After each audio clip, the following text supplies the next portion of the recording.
Hi everyone, if you've watched my previous Grundle video, this is my same Grundle deck fighting yet another Reina Roja, this time piloted by a different player. This is my first starting hand, obviously I mulligan it, 2 agendas and no econ. This second hand is much better, no agendas and a Jackson Howard to retrieve all the combo pieces I need.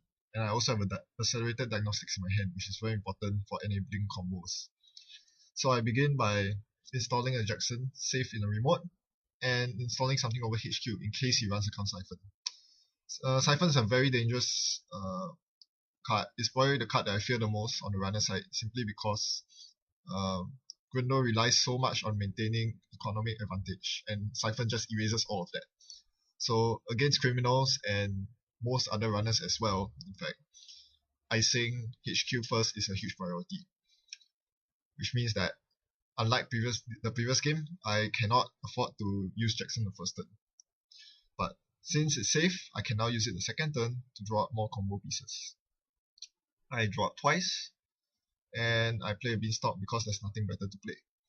I could install the Ice Wall over R&D, but Reina makes it expensive to res it, and I have no wish to install another barrier anyway, because all Reina would need is a Corroder, and he can break through everything for free. Remember, she has the bad part, so that is very dangerous. She then hits R&D, no luck. She goes into HQ. I have a Shinobi over HQ. I will never rest a Shinobi unless I'm about to lose the game, or if I can make her lose the game. I draw into a Subliminal, which I then use. I see the Cleaners, interesting. I have 2 more clicks left. I decide to draw a game with Jackson. The more draws, the better. You can't go wrong. Between drawing up econ cards and drawing up combo pieces, drawing is always good. And I discard 6 points worth of agendas, 2 cleaners. She then runs Archives. Once again, just like the previous game, I have a punitive in hand. I can let you have 6 agenda points.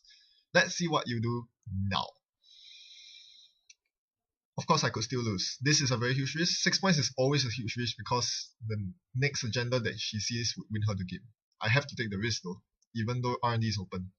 She draws up and uses Infiltration, but that's obviously not enough. I have more credits than her, and I drew into another punitive Counter-Strike, so that was easily game over. In the event that I did not draw the extra punitive Counter-Strike, I would still have enough money to overpower her with the Trace, and even failing that, even if I didn't have a punitive Counter-Strike in hand, I could perform the accelerated diagnostics combo. So either whichever way it was, since she stole 6 agenda points the last turn, there was no way she was going to survive my onslaught. So that was an instant game over.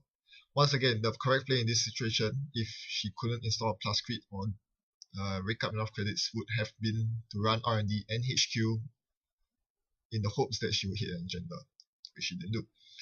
So this is not so much a criticism of a play, but more to learn how to manage such situations when you are playing as a runner against a Grundle deck yourself. The cure is obviously to run the centrals, but this is very luck based. The prevention, most importantly, is to not run Archives when the corp has just discarded a bunch of cards, unless you are prepared to suffer the consequences. Thanks for watching. I hope you found this very informative. See you around.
Why does Jinteki suck so